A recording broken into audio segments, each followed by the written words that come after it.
इस क्वेश्चन में बोला है कि डीएनए में 4 बेस होता है, ठीक है। अब यहाँ पे आपके पास 4 स्ट्रक्चर दिया हुआ है।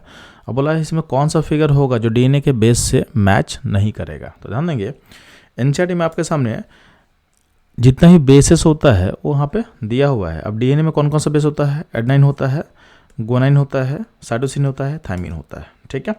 यूरासिल जो होता है ये आपका आरएनए में होता है, डीएनए में नहीं होता है। तो ये चारों बेस में से अब देखना है कि कौन सा फिगर जो है इन चारों से मैच नहीं कर रहा है।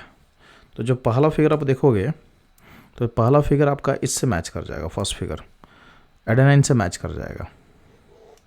तो पहला जो है इससे मैच करेगा, ठीक है। जो सेकंड फिगर दिया हुआ है,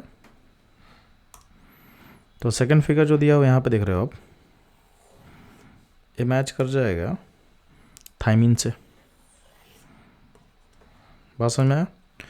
जो आपका थर्ड फिगर है और फोर्थ फिगर, ध्यान देना, जो फोर्थ फिगर आपको दिख रहा है तो फोर्थ फिगर मैच कर जाएगा साइटोसिन से, ठीक।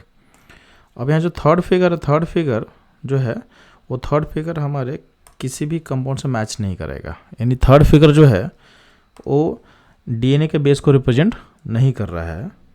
तो अल्टीमेटली इस क्वेश्चन का डिमांड क्या था कि कौन सा जो फिगर है डीएनए के बेस को रिप्रेजेंट नहीं कर रहा। तो इस क्वेश्चन का जो करेक्ट आंसर होगा ये होगा ऑप्शन 3, ठीक है। तो इस क्वेश्चन से हम लोग क्या सीख रहे हैं कि हमको जितने भी बेसिस हैं उसका स्ट्रक्चर को पता होना चाहिए। डीएनए में कौन सा बेस होता है, आरएनए में कौन सा बेस होता है, उसका फिगर क्या होगा, तभी क्वेश्चन आपसे बन पाएगा, नहीं तो क्वेश्चन नहीं बन नहीं पाएगा। तो ये था इस क्वेश्चन का इन्वॉल्व की कॉन्सेप्ट, उसका एनालिसिस एंड सॉल्यूशन। मूव करते हैं हम लोग नेक्स्ट क्वेश्चन में।